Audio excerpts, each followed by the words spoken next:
One.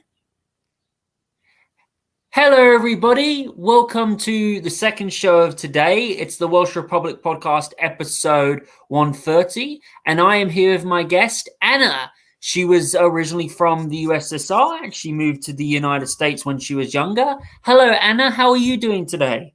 Hi, I'm doing great. How are you? I'm not too bad. I just did another show today and, just getting ready for this to do the second one with you. What have you been up to today, Anna? Well, today was actually a busy day. I had to fly to Seattle for work and then I flew back and I'm doing a show with you. Oh, really? What were you going to be doing in Seattle? Just meeting a couple of clients that we working with. We're building switchgear for them. Oh, fair enough. That's pretty good. So, Anna, tell me about yourself. So, you moved from the Soviet Union to the United States. So, tell me about your background and how long have you been in the United States and what is your political background? So I moved when I was 13 in the early 2000s, and we moved already from democratic Ukraine, not from USSR, even though I was born in USSR in the late 80s. So we moved to Los Angeles, and we've been living in Los Angeles ever since. Um, my political background, I, believe it or not, used to be, and actually I still am, a registered Democrat, even though I need to change that. I was, because I identified, more with, when I was younger, with kind of liberal understanding of life, and I was pro-choice, and I still believe that there should be some sort of pro-choice option. We just need to work on that option. I was, and I still am, pro, you know gay marriage. I think people should be able to get married if they love each other. That's none of my business what two people need to do. But with that said, as of right now, because left have pushed everything so much to the leftist extreme category, that as of right now, I am identifying more and more conservative Republican, even though I consider myself an independent. So, when you were living in the Soviet Union, how come your family moved to the United States? And, were you a fan of, Stalin? And do you think the Soviet Union was, this good, you know, place to live when it was probably in the 80s? What was it really like when you were living there? And what did you like? And what scary stories did your family tell you about it? Um, so, funny thing about Stalin, if I even ask my grandma today, was Stalin good? She will hesitate to say that he was not great, even though she fully understands. My grandparents used to tell me story that they would see a neighbor, a car would pull up in the middle of the night, would take one of the neighbors, and they would never see the neighbor again. People were afraid to speak to each other. A husband would not even dare to tell his wife how he felt about a political candidate within, Stalin USSR. Obviously, after he passed away, it became a little bit better. But USSR was a dark place to live. It was completely isolated from outside world. It was, you didn't have any rights. You simply did not have any rights as a human being. You were part of this giant machine, and that's it. I was born in the late 80s, so I didn't really experience USSR that much. I did experience the horrific afterfall of fall of USSR in the 90s. But Yes, so you were more in the 80s era where it was more very dictatorship, unlike the 50s and the 60s where it was a bit more better. So, yeah. it was better in the 60s and 70s a little bit, but 80s with Andropov, he was a dictator. It was pretty bad. It got back to be pretty bad. But all my family has, higher education. All my family finished universities, And my grandparents lived below poverty line, while they were both engineers. So that's USSR. Communism doesn't really work. It's an ideal that cannot possibly work in real life. So that was USSR. The independent Ukraine in the 90s was a horrific place to live as well. I mean, the inflation was skyrocketing. It was just chaos. It was chaos. People, people that used to be crooks, that used could now go and buy a factory or buy a bank, and just make more money. It was chaotic times to live. Finally, when Putin came to power in the early 2000s, he took all of that away, and in Russia it became a lot better in Russia. Ukraine still to this day has extremely bad corruption problem. So does Russia. I mean, so does United States. Everybody has corruption problem, but Ukraine is probably one of the top countries for corruption. Oh, probably the most corrupt country in Europe right now.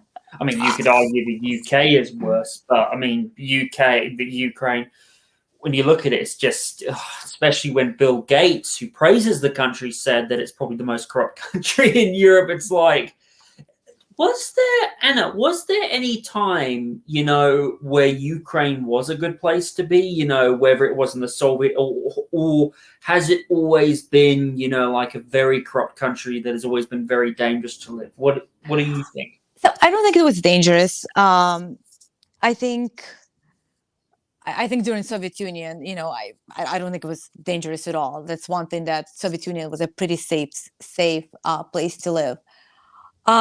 It was, I mean, it was just Soviet Union. It's gloomy. It's always bad. You had to stand in line to get a bread and butter, and if you wanted to buy furniture, you had to get on a list and wait for it years. Not even months, but my grandparents waited for years to get something. So it was always bad, and the 90s were bad. I think probably the last 20 years were probably the most prosperous and somewhat okay years to live. I still have an aunt and an uncle that lives in Kiev, and that's what they are saying. So they had good jobs and were able to travel. So I think the last 20 years were probably the better years of Ukraine, until Zelensky came in and Oh, completely destroyed Ukraine. well, Ukraine, if anything, like you mentioned, when you're saying about Ukraine, like with your auntie and uncle living there, what have they like? What has it been like for them to experience? The Lezinski administration, with him, arresting journalists, him shutting down other opposition parties, him, being connected to the globalists and stuff like that, and the Nazi issue. What has it been like for them in the last few years living under that, and especially under the war in Ukraine? Are they pro-Russia? Yes, they are. Well, they're pro-Ukraine, but in this conflict, they are pro-Russia. So they voted for Zelensky. Zelensky was actually extremely popular. He actually got elected legally. There was nothing. He was extremely popular. But he was popular because he was an actor. He was a Russian-speaking actor who made his name mostly in Russia. And Wow. he actually he was running on a platform that he's going to stop the war in Donbass. That he said, listen, we're not gonna stop speaking Russian. That's absurd. We're not gonna stop telling people in Donbass region that they're not allowed to speak Russian language anymore when they're ethnically actually Russian. So he was like he's kind of Obama, isn't he? Like he's like this guy who says, "Oh, I'm going to end the war on this." It's like also, the other candidates in the United States, especially in Britain, where they'll go, "Oh, we're going to end this, we're going to end that." It's like, when Boris Johnson was against ID things, and then like how, Obama was against the corruption. It's no different. That's what these globalist actors do before they get into office. 100%.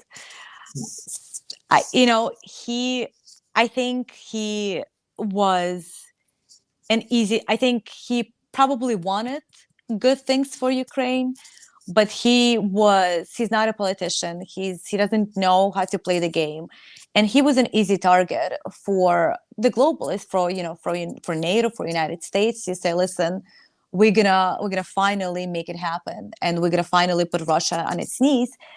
And it completely backfired because it's extremely hard to isolate the biggest country on the planet with natural resources and all, like literally everything that Russia needs, Russia has. Russia does not need to buy anything from anyone. But you cannot live. You need to import Russian goods. That's how it is.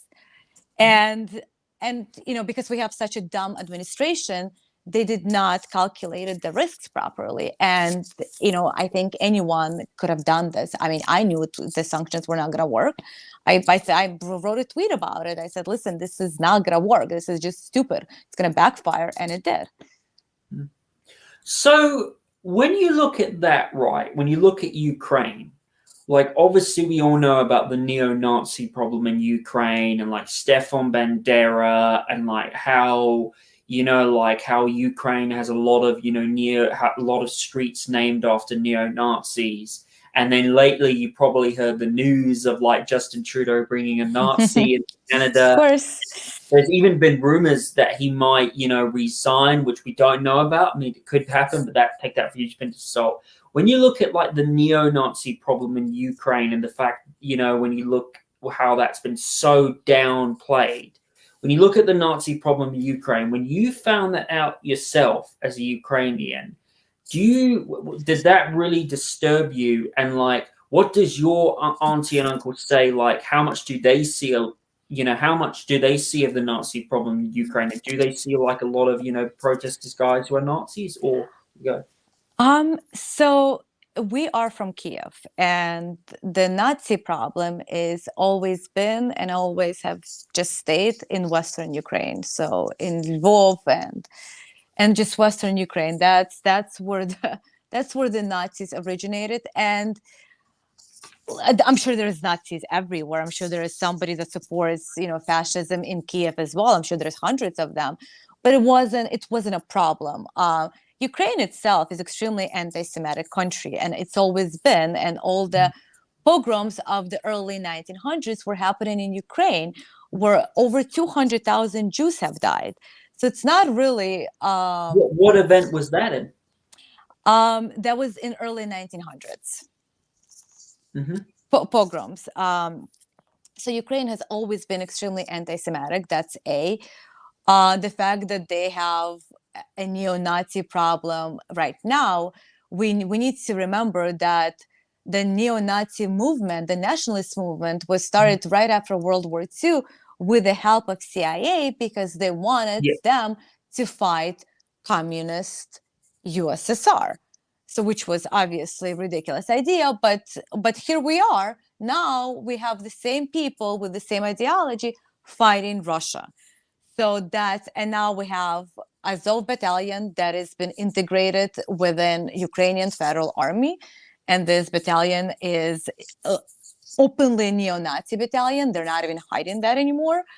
They've been invited to our Congress, to Congress of the United States of America, and they were shaking hands with the Jewish congressman, which was disgusting to see. It is just. And this whole Canadian fiasco is also, it's just a fiasco. It's a circus. Hopefully he resigns, but he's not going to. Oh, he won't. And even if he does, there'll be some other globalist who comes in. So, Anna, I remember I saw an article where it said back in 2019, the United States government actually labeled the Azov Battalion as a terrorist group.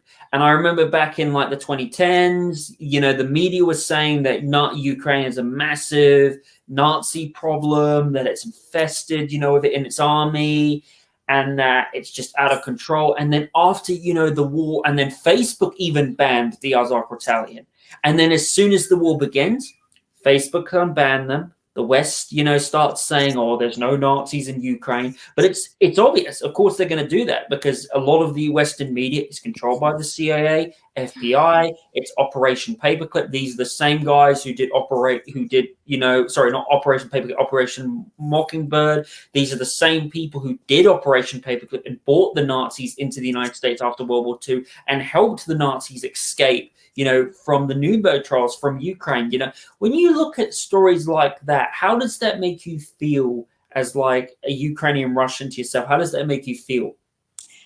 It makes me feel that Russia is doing a good thing fighting neo-Nazis in Ukraine. The narrative always shifts within our media, Western media, and it's just we haven't been honest about this conflict from the beginning, and the neo-Nazi issue is an obvious example of that, because I mean there was numerous of articles. I mean there was honestly, I even think that there was like a show that I watched about it. And all of a sudden they're saying that, well, they can't have neo-Nazi problem because Zelensky is supposedly Jewish, which, doesn't, I don't understand what one has to do with another, even if Zelensky is Jewish, which I don't know if he is. I'll be completely honest. I don't know how a Jewish person can do what he does. But that's a different question. So it makes me feel like it makes me feel about everything else, that once again I fully understand that our media is completely controlled by the deep state, and we are being fed lies constantly.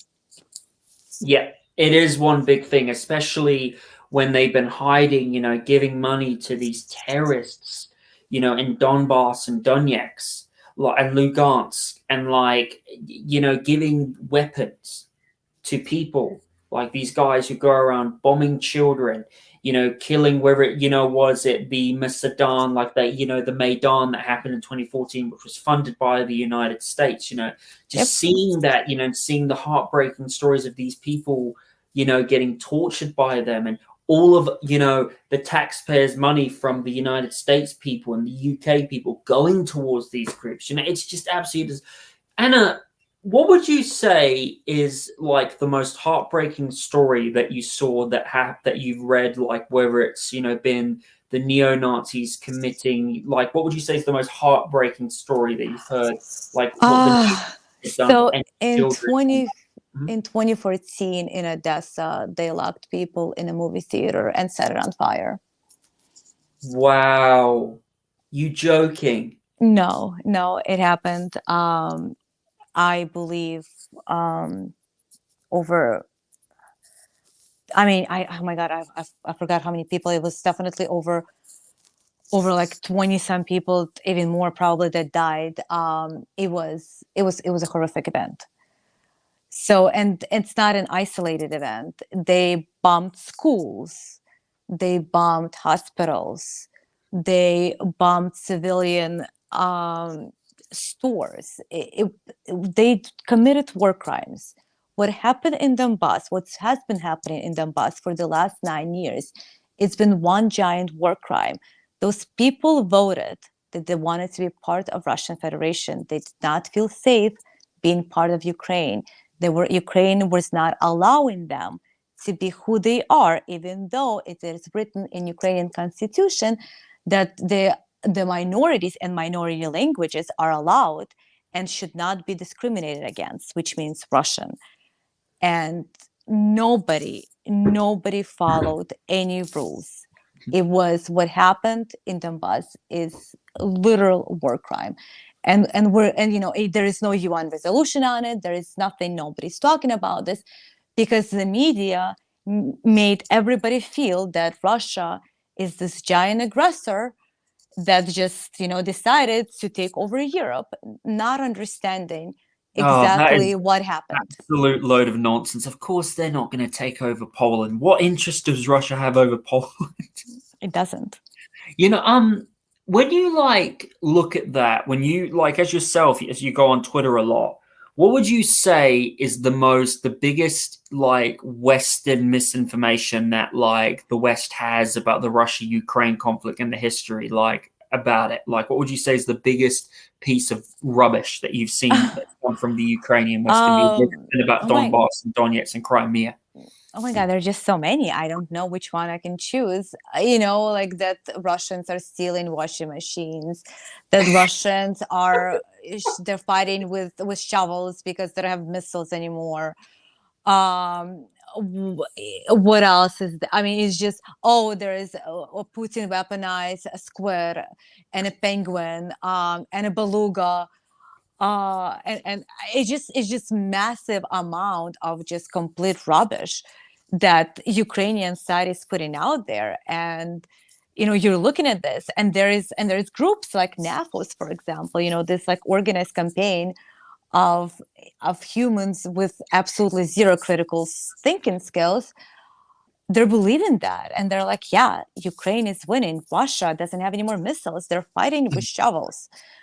This is where we're at. I mean, we're catering to complete idiots. I'm sorry. And it's working, because there is a lot of people out there that still support Ukraine, not even knowing where Ukraine is on the map. Oh, tell me about it. Not a lot of Westerners do know, where it is on the map, because a lot of them, well, I mean, look, a lot of people don't really pay attention to geography, but they try their best, they can. But when you look at that, like when you look at like Ukraine right now, what do you think like is going to happen to Ukraine at the end of the war? Because some people say that Eastern Ukraine is going to go to Russia. Some people say that Western Ukraine is just going to be itself. It's just going to be something like what the Balkans were in the 90s, or something like, what the Soviet Union was, very economic, or maybe in Afghanistan. And what is your opinion also on the potential of Poland and Moldova taking parts of Ukraine? How do you think this conflict is going to end, and when exactly do you think it will end? So, well, I think it needs to end sooner than later. That's A.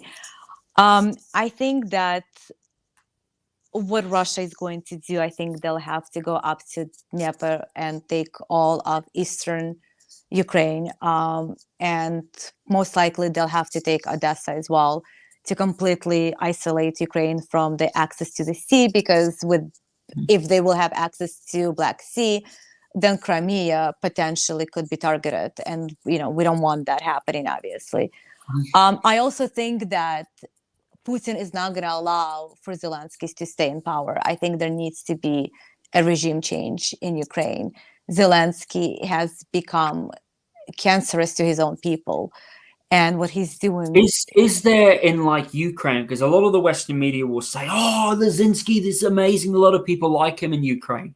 Is he like that well liked in Ukraine that much, or is he not as popular as it seems to be in Ukraine? He's not as popular, it seems to be. There is daily protest, by mothers whose sons have either died or got disabled or missing. There's a lot of soldiers that are missing, and nobody knows where they are. And I guess if a soldier is missing, you have to pay them for the death of a soldier.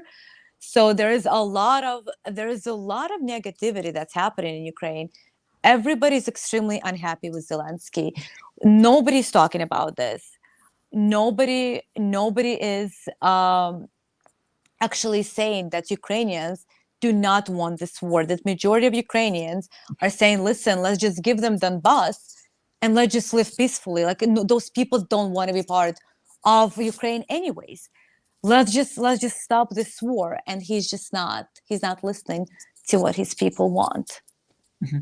When you look at this situation, right, I heard there's rumors going on that there could be a potential like CIA coup, military coup, that like, because you know how Russia obviously had one which was done by Wagner.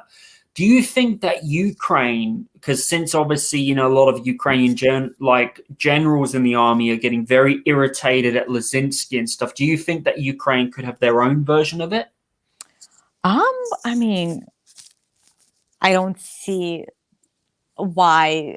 Personally, I think that would be a very logical thing happening, because now we're seeing that he is investigating Zaluzhny, which is very interesting, that he went against his own general to investigate him. And I think he's doing that because Is he's that the afraid. trans one? That's the trans one, isn't it? No. Oh, I That's see. Zaluzhny. No, Zaluzhny is actually a general in the army. He's like a top general in the army, in Ukrainian army, and he started investigating him. And the rumors are saying that he's investigating him because Zaluzhny was planning a military coup against Zelensky. So I think it would be a logical thing because at this point, any professional military person will understand this conflict. You cannot win at all. Yeah, it is. It is really ridiculous because when you look at a lot of the West now, like Poland said they're going to stop funding Ukraine, like a lot of other countries, Hungary said they've had enough. There's going to be other countries that are going to do the same thing too.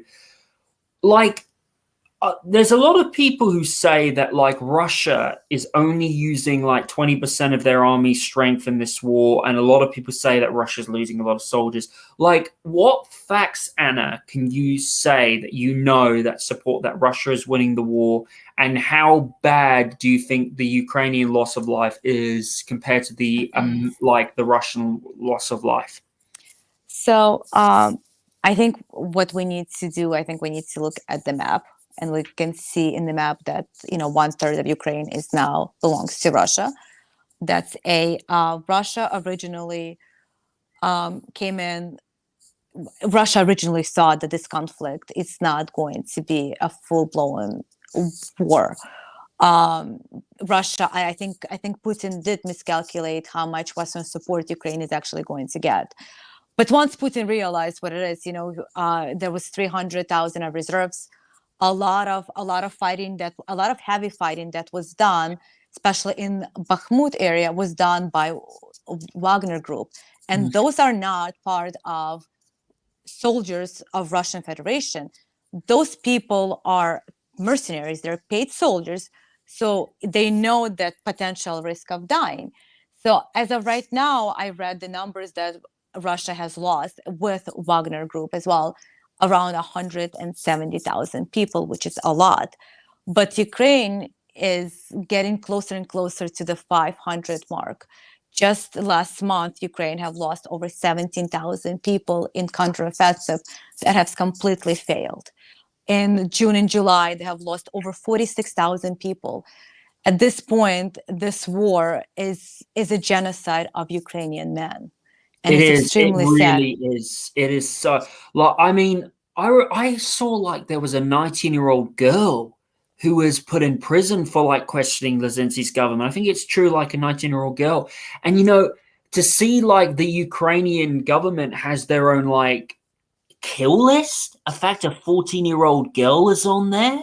Yeah. Is just fucked. It's just like, sorry my language, but it's wrong in the fact, well, why isn't the Western media talking about that kill list? I mean, it's just like, this isn't Western, like most, like most Western people, would hate this. As a Westerner, this makes me disgusted to see what the governments of the West are doing, funding wars where children are dying. Do you think that with what's going on, like with how the Ukrainian army is using Ukrainian men and women as foot soldiers, I've heard some people say that we could see like the extinction of the Ukrainian people, which I don't want to happen. I don't want to happen at all. I think it would be terrible. But do you think in the future, though, with the way it's going, do you think the Ukrainian people will rise up, or do you think we're going to see like just the future of the Ukrainians and Ukraine looks bleak, like Western Ukraine? It's hard to say, obviously, because a lot of Ukrainians have fled. So, and there is a humongous Ukrainian community in Canada, and there's humongous community in Brazil. There is, humongous, I think, United States. I think Chicago has the largest Polish population, and I think now Ukrainian population as well. Um, I think it's going to be extremely hard for Ukraine to be a 40 million people country as it was prior to the war. Um, I think Ukraine. I think with a normal president, Ukraine will come to its senses, and Ukraine is going to form a Slavic alliance with Russia, Belarus, and Ukraine, those three countries we are brothers and sisters. We have the same food, we speak the same language, we share a lot of culture, we share a lot of traditions together. We can't just throw that away. We are almost the same people, and we should not be killing each other for imperialistic ambitions of the United States and NATO. But that's what's happening. And I, personally, I can only blame, the president of Ukraine and his administration for all of this. But I think Ukraine will never be Ukraine again, to answer that question. Well, when you look at Ukraine, also, what is your thoughts though on BlackRock coming in and potentially trying to rebuild Ukraine? Though, how do you think people will be able to fight against that? Because Ukraine obviously is in bed with the globalists. Do you think there's any way they'll fight back against that? No, no, I don't think. I'll be completely honest. I think people of Ukraine have no idea what's happening in Ukraine at all.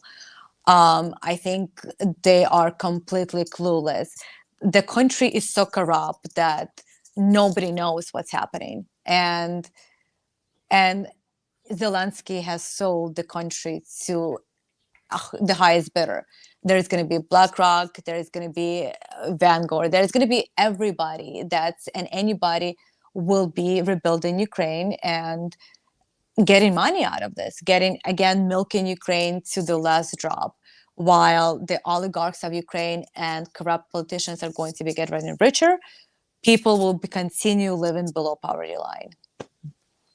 Someone who came on my show a long time ago, called Pendulum Shift, came on my show a long time ago. Shout out to him. He has a good question he wants to ask you. In his opinion of how it will end, he says, it will end when Ukraine is demilitarized and denazified.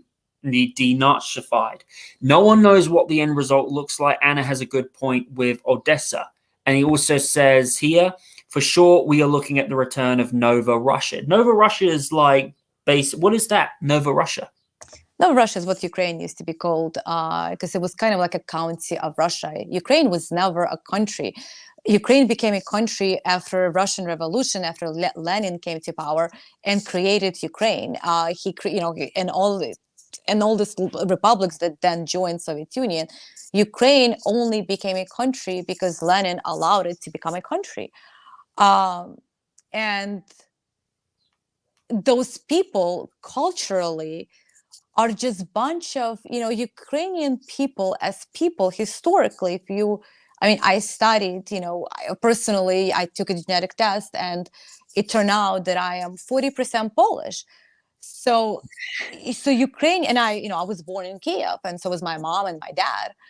And it just, Ukrainian people were just bunch of, it was a group of people that kind of like nomads in the 14th century, and they would consist of Polish people and Lithuanians and Russians and Belarusians and the Tatars and bunch of those people, and this is how they just became Ukrainians after that. But they were always county of Russian Federation. Mm-hmm. So Anna, when you look at that, right, obviously, like with the future of Western Europe right now, knowing the fact, you can still hear me, right, Hannah? Yeah, Anna? yeah, of course, yeah. Sorry, I thought the connection was off for a second. When you look at, like, now everybody's talking about BRICS potentially becoming, the new, like, big currency of the world. I'm not going to talk about Asia and Europe, because Asia and America, that's a different thing. But I'm just going to bring up Europe. Like, when like the United States dollar loses the main currency of the world, like, what do you think like Europe will be like, once the European Union collapses and once like the pound is no longer as powerful? Like, do you think that Western Europe is going to be like what America was in the Great Depression? And how do you think Russia is going to be as like the superpower with China? Do you think Russia is going to be a peaceful superpower? Do you think it's going to be bad? Or and how do you think life will be after Vladimir Putin? Do you think Russia will, and how do you think Russia will be the world superpower going forward with all the resources? How do you see it going? So, first of all, I think that America is not going to go anywhere. I think America is still going to be America and superpower. European Union will definitely have to collapse. I mean, it's a failed project. Well, It's Anna, sorry. I'm just speaking of a scenario if the American dollar does collapse and America does lose its superpower and Russia and China. Sorry, just that scenario. Good. so in that scenario, you, I I think in that scenario, hopefully, America and Europe will come to their senses and will start working with Russia. And Russia is not a violent country. Russia has been fighting wars with United States. Russia and United States have been fighting, Vietnam, Afghanistan, Syria. It's now Ukraine. It's always been Russia against United States. So, but overall, Russia is not an aggressive country. Russia did not bomb Iraq and killed 500 Iraqi children, 500,000 Iraqi children. It was United States that did that with the help of United Kingdom. So in that scenario, I think BRICS is obviously BRIC countries is obviously the new world order. With that said, I think most of those countries understand how not to do business because they've been watching America failed at international affairs. And hopefully with all these little countries, coming and being able to use their own resources, to invest in their own countries, I think we're gonna see a massive shift in just better humanitarian life. I mean, we're going to see people coming out of poverty for once in their life. Because with Western crippling sanctions, majority of the world is under crippling sanctions that were placed by United States and UE. Mm-hmm. So when, like, for example, you look at Russia, a lot of Westerners say that, oh, Russia's a dictatorship, Russia's this, Russia's that. From your understanding, like, how does the Russian political system work? Like, how do, like, the republics of Russia do their own elections? And, like, how would you say that Russia, like, some people say that Russia, is like the Soviet Union, a dictatorship. How would you say that Russia is a true democracy? How does its elections work? And how is it elections? Like, how is its election system more better than the United States election system? Because a lot of people would say the United States election system is not that good, which it's not. How do you look at it? Elections in Russia. So to say that Russia is true democracy, I'm not going to say that. That's going to be a lie. And I'm not going to say that. Putin did change the constitution for him to be able to get reelected, for multiple times. So with that said, as of right now, Putin is extremely popular. And Putin has been a popular leader within Russia because he took Russia out of its knees and he actually made it into a global player economically and on international affairs. Russia has been doing amazingly in foreign policy. Russia has been making friends in Southeast Asia and in Middle East. Russia has been doing good. So Russian elections, I don't participate in them. I'm not a Russian citizen. I'm a citizen of the United States.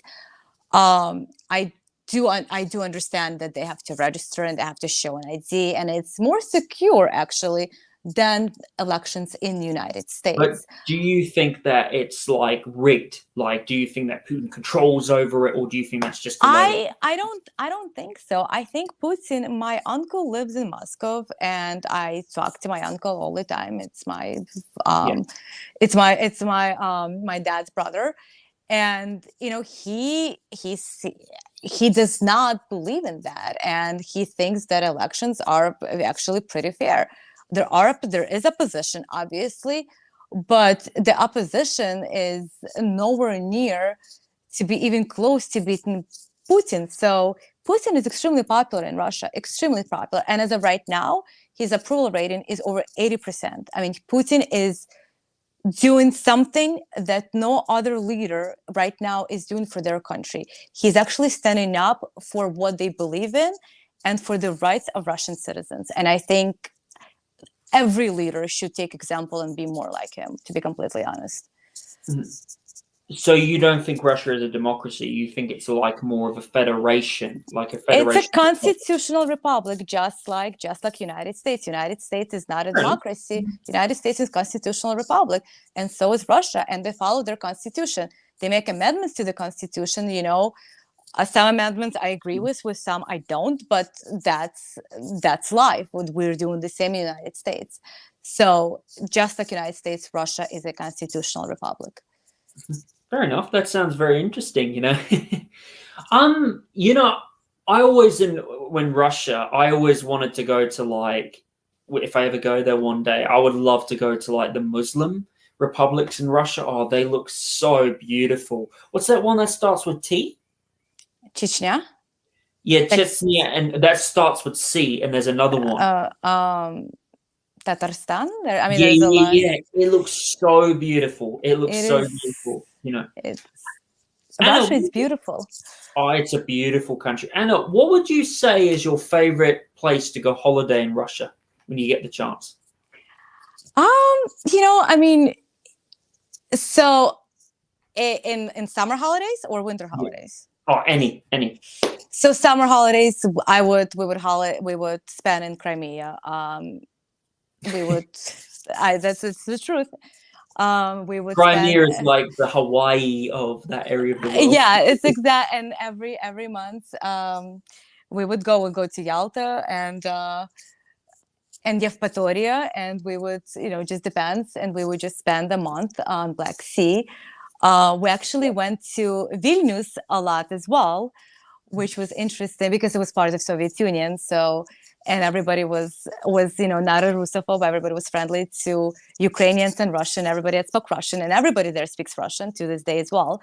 But in the winter time, a couple of times we actually went to St. Petersburg it was a magical, it's during Christmas, it's a magical place. It's beautiful. Even Moscow, Moscow is absolutely gorgeous during holidays as well. And Russia and so does Ukraine, we go all out for New Year's, and then our Christmas is on January 7th. So our Christmas is by old Georgian calendar. And it's just absolutely gorgeous. It's just unforgettable sight to see. I can imagine that. I would love to go there one day, man. Moscow would be so beautiful to go to. They did a great job hosting the Football World Cup in 2018. That was a great tournament. That was a really good. If you maybe don't watch football, but I do not watch football. I'm sorry. it's fine. It was a good event, and they also did good with the 2014 Olympics in Sochi. They did a very good job with that. That was very good. That was amazing. Anna, when you look at America right now, like we've obviously, America being the state as it is right now, having a president that can't even think straight, that is, and a potential government shutdown that's going to be happening very soon, and being $31 trillion of debt, and in a country that's controlled by bankers and oligarchs. When you look at the United States, in what ways do you think the United States is similar to what the Soviet Union was before it collapsed? And as a Ukrainian person who lived there, what would you recommend that the United States should not be doing what the Soviet, as a person who grew up in that, what would you and your parents say to the citizens of the United States, with the United States collapsing as an empire, which it is? What do you think the United States need to stop doing? And when you look at like the persecution of Donald Trump and the persecution of others, do you think that the United States is also in a situation that the Roman Empire was? And how do you see it going? So I think, Soviet Union collapsed due to economical uncertainty, and America's collapsing due to social issues that our government started to prioritizing social issues over basic issues that will influence, every single American. So I think it's very different. We are on a path of collapsing, but we are on the path of collapsing because we ideologically are so different. We we became two different group of Americans. And I just read statistics that 1 out of 4 Americans is actually saying that we should get a national divorce, meaning that we should divide the country, that it's like it used to be divided before the Civil War, you know, and just South will become Republican, and I guess North would become Democratic or liberal. And we're going to, you know, we're going to see, it's either we're gonna come together and we're gonna say that we ideologically we're just gonna agree that there's certain things in, you know, in schools or medically or anything else that we should just not touch, and we should just follow Constitution and you know, and the 14 amendments that we have, and that's it. Or we're just gonna, I mean, from what I'm seeing and from talking to a bunch of people who are a lot smarter than me, are saying that it looks like we're heading into civil war, and that is extremely scary to think. And now with the prosecution of Donald Trump and this complete witch hunt of him, you know, people are ready to go and defend what they believe in, and that's extremely scary. That's extremely scary, and hopefully that will never happen. You know, I love America. I love my country. I don't want anything happening to it. It's actually a great country, but we're having a very difficult time understanding what's good for majority of Americans and not just individual groups. What would you say is the most, in your thing, the most embarrassing moment that Joe Biden's had? What would you say is the most embarrassing moment? Oh my God, how can you pick? I don't know. He just, I mean, honestly, to me, I think that was the most racist thing he said while he was campaigning. He asked, it was a Black journalist that was interviewing him. Yes. And he said, you know, why don't you want to take a cognitive test? And he's like, listen, I didn't ask you to take cocaine, you know, drug test before you came here. And it was such a racist and such a low thing to say to anyone that it just took me back. And I'm like, how can anybody vote for this person? But, you know, anything that he says, it's embarrassing. He doesn't know how to speak. He's a nursing home patient. Let's be completely honest. A lot of people are saying right now, conspiracy theorists are saying the potential that Joe Biden could be being replaced by Gavin Newsom, and maybe not Newsom, but Michelle Obama. Like, some people are thinking that. What is your opinion on that and the potential of Michelle Obama becoming president, Gavin Newsom becoming vice president? Wouldn't that be a nightmare? Oh my God. So Gavin Newsom is my governor. He is probably one of the worst governors California ever had. He has destroyed our state completely. So it would be a disastrous move for Democrats. He's not a popular candidate. Replacing, you know, Biden with Michelle Obama is a risky move. She's also not that popular, so I don't know how they'll win by doing that. I mean, it's at this point, you know, Biden is probably the strongest candidate. I don't see anybody voting for either Newsom or Michelle Obama. I mean, that's just ridiculous. She doesn't have any political experience. She was a wife of a president, and that's it. At least Hillary, you know, she was a senator and she was Secretary of Defense, and she was doing things. Chief of Staff, I'm sorry. Yeah, I think it would pretty much be Obama, but on steroids. It would pretty much be. I actually think, because a lot of people said Gavin Newsom, I think he would try to go after the guns. I honestly think he would finally be that person who would do it. Like, I think he would. But even if he did, that would be, he would, I wouldn't recommend to do it. Anna, when you understand stuff, you read about the Russian Empire, haven't you? Right? Of course.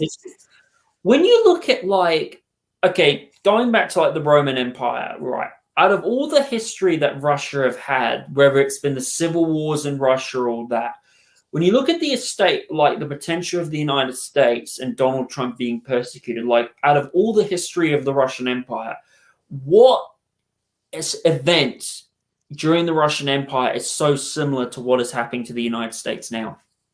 I mean, I think it's the communist era, probably the Stalin.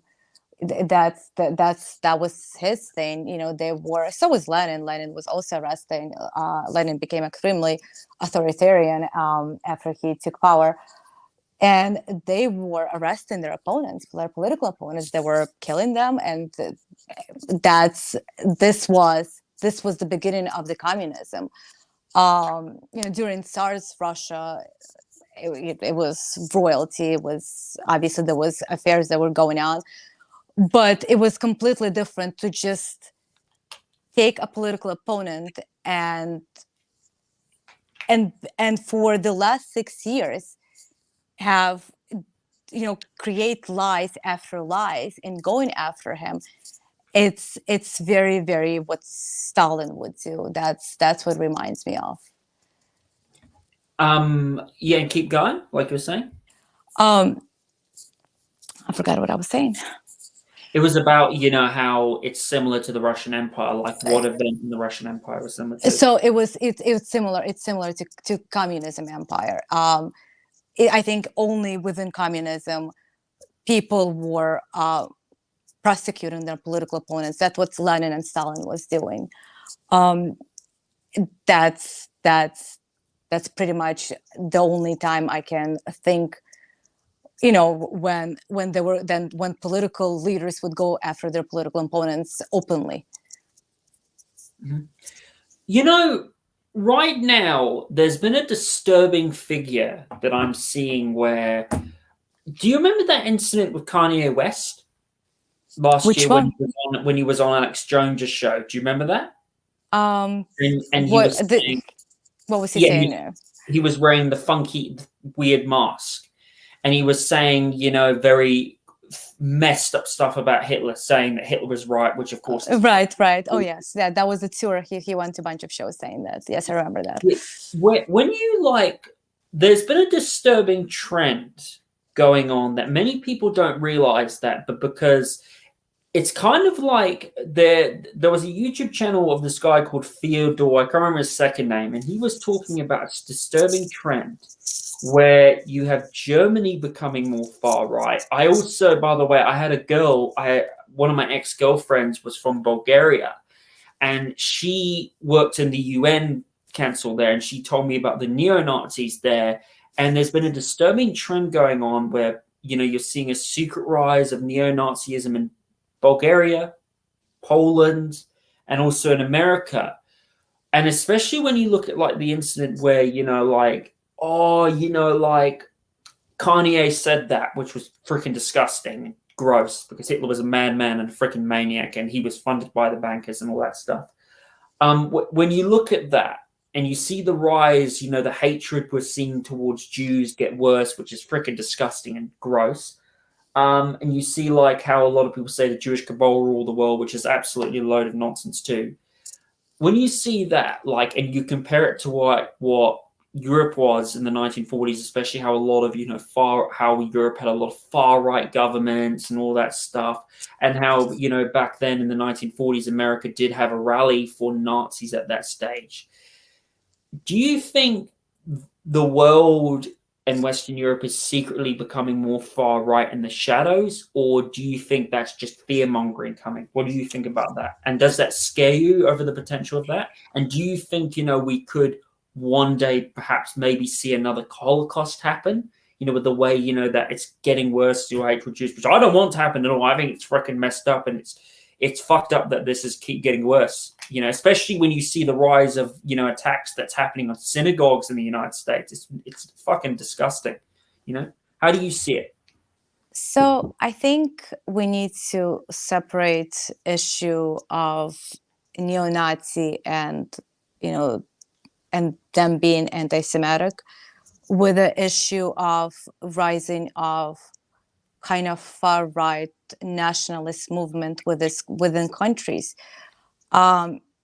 So personally, I think a little bit of nationalism is not a bad thing. Anything extreme is bad. We're not talking about neo-Nazis. Obviously, that group of people is they're terrorist organization. I will say that, and they should be as one. But being proud of your country, and this is why I think European Union is not going to work out, because within UE, people forgot, who they are. And now we see pushback because of economic despair that Europe is going through. And they're saying, like, why do we need to be part of a union, or why do we need to forget that we're Germans? Why can't we just do what Germany needs from us, right? Why can't we just decide what Germany needs and do what's best for Germany? So I think we've seen that far-right movement coming more from economic point of view, that people are struggling and they just want for Germany to do what's best for Germany, not what's best for America or European Union.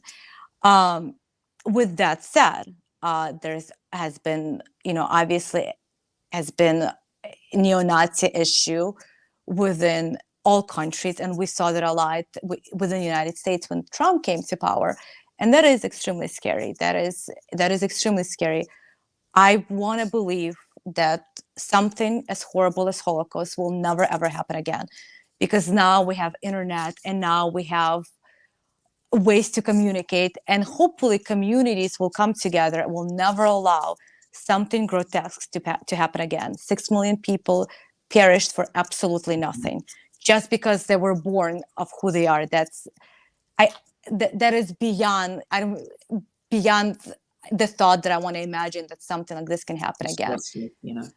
Well, I mean, also, let's not hope another Armenian genocide happens, and that's any genocide. Yep, any genocide, whether it was the Armenian Holocaust or the Native American ones. That was horrific genocide too. Of course. When you look at that, right? How is your I know it is very messed up, So yeah, when you going back to the United States, how do you see the 2024 election happening? Do you think Donald Trump will win? Do you think they'll rig it again, or do you think they'll try to assassinate him somehow? Oh my God! Hopefully, nobody's getting assassinated. I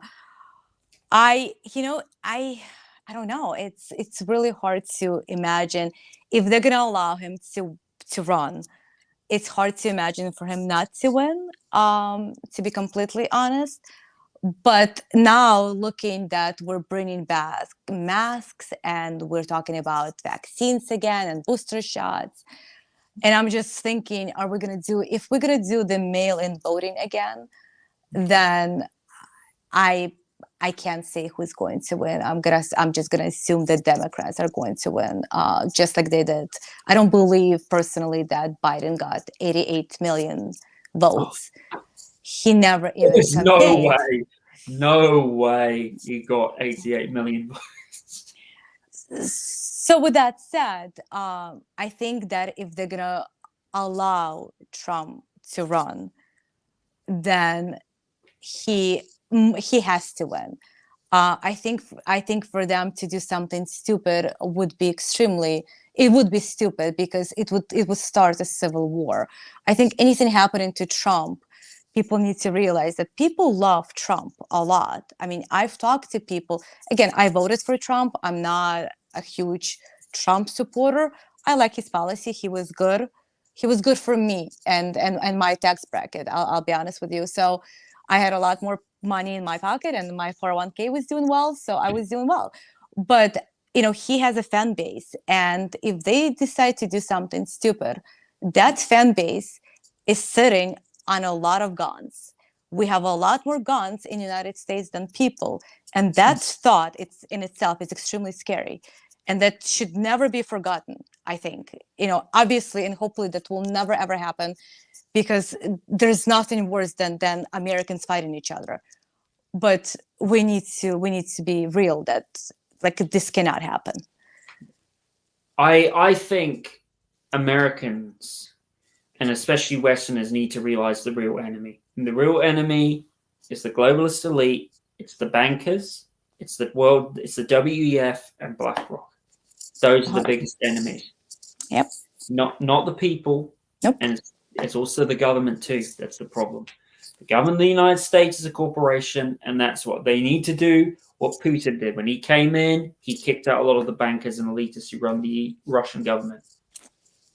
Absolutely, but we can't. If we just do one thing, if we can just overturn Citizen United, I think we would be in so much better shape. But we obviously never going to do that because that's how our politicians are making millions.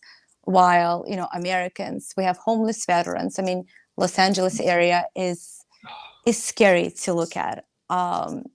So many people are homeless. So many people have mental health issues. So many people are addicts, and we're not helping those people. We're sending our money to fund war in Ukraine and to fund potential war in Taiwan, but we're not helping In a our own potential people. war between Azerbaijan and Armenia, Right, right.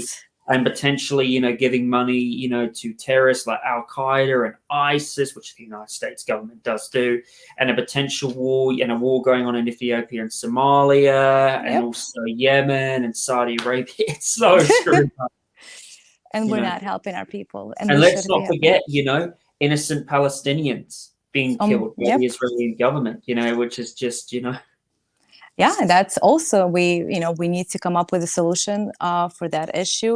What Israel is doing is inhumane, to say the least, and that's we actually should be able to negotiate peace and should be able to develop Palestine, and everybody can live peacefully. But peace does not bring money, and that's why we don't want peace.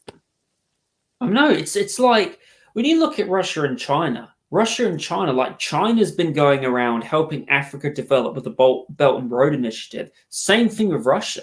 They've been helping like Iraq, Syria rebuild. They've been giving money to a lot of even when for instance, when the fires happened in Hawaii, China gave some money to Hawaii. Barely any of the American government did that. Russia, for example, when the floods happened in Turkey and Morocco, they went in there to help them out. And for example, when, like the Niger incident was happening, China was telling their citizens, was helping rescue their citizens to get out. But the United States government wasn't. They don't care about their citizens, especially if they only give $70 to the Hawaiian victims. I mean, it's ridiculous, Hannah, Yeah, no, we don't care about our people. I am shocked. I am shocked to see, especially since I live in California and we pay a lot of taxes, and we have a humongous epidemic of homelessness and drug addiction. And those people, and those funny thing is that government is giving those people money. They're receiving some kind of assistance for them to stay on the street instead of getting them actual help that they need, investing in those people, getting them job skills, getting them clean. Yeah. All this money could have just went into developing our own people. We refuse to do that because our government is controlled by industrial military complex. So, how is that in Russia done? Like, how does Russia look after its people? Because a lot of people say there are like, obviously every country has has homeless people, but like, how does Russia deal with their homeless problem, and how does the welfare state work in Russia? So Russia does not really have, I mean, obviously there's homeless people everywhere, but Russia doesn't have a homeless problem. Russia also has open mental institutions, something that United States does not have anymore. Because a lot of people that are homeless, and you see them that they have mental health issues, and they need to be watched over and given medications properly. I can't really speak on welfare of what kind of programs they have. Russia has the lowest unemployment rate; it's below 3%. So I think everybody in Russia is kind of working. I know that Russia gives incentives to people when they have 3 or more children, because Russia has been in rapid population decline, just like a lot of other European and Asian countries. Asian countries meaning Japan and South Korea. Um, so they do give incentives like that, but Russia also has free medical health, and I think they have subsidized daycare, so they have a lot of welfare programs that they kept since probably Soviet Union times, but just made them better. That is a very good thing. When, in your experience in California, what would you say, like, in your area? Well, I don't want to say area, but what would you say in your area is like the most dangerous street of homeless people? And have you had like any encounters of being around like rioting or like dodgy people trying to rob you or something? Have you? So not me. I live in a pretty good area. But I have started seeing a lot more, like before I would not see homeless people would hang out at a gas station. Something now that I see more and more often. We have a, downtown LA, it's became kind of a scary place, and it's just homeless people roaming around and nothing is happening really over there. Um, Even though LA in itself is absolutely gorgeous place and I absolutely love my city. But we have in LA, we have this like main road where there's 100,000 homeless. It's called Skid Row. And I don't have 100,000? I mean, probably. I mean, maybe not. I'm just Wow, I'm that's a lot. exaggerating. I'm exaggerating. But at least 10,000 people are there. I'm exaggerating, not 100,000. That was a lie. It was. I will have to look it up. I mean, there is a lot of them there, and all of them. But there is a lot of homeless. Right now they're trying to clean up like Santa Monica Beach and Venice Beach. That was during COVID, that was beginning to become a problem. They clean it up. I'm not sure where they moved them, but it looks a lot better now. So, California, it's I get in my car. We drive everywhere, so I get in my car and I drive, and I feel safe where I go. Personally, I've never experienced anything bad happening to me in California, to be completely honest. That's good to hear. So, Anna, before you finish up, is there anything else you'd like to say? I just thank you for this opportunity. Thank you for giving a pro-Russian voice an opportunity to speak and, tell our truth. And for anyone to hear that, Russia is not a terrorist state and this war is a proxy war between Russia and NATO and mostly United States, but NATO as well. And that at this point, supporting Ukraine, it's supporting a genocide of Ukrainian people, especially Ukrainian men. This bloodbath needs to stop, and hopefully it's going to stop soon, because I hate to see my people dying every day. Well, where can people find you, Anna? You can find me on Twitter at Prove Me Wrong 411. That's a great name. Thank you. Well, you heard it first, ladies and gentlemen. Thank you, Anna, for coming on. It was a pleasure having you. It was a pleasure. Thank you so much. You're welcome. And I just want to say to everybody, thank you for joining the Welsh Republic episode 130. Have a nice day, everybody. Please go and support Hannah's work. Go give her a like and a follow on Twitter. God bless you all. Take care, everybody. Remember to like and subscribe and share this video. Have a nice day, everybody. Bye. Bye.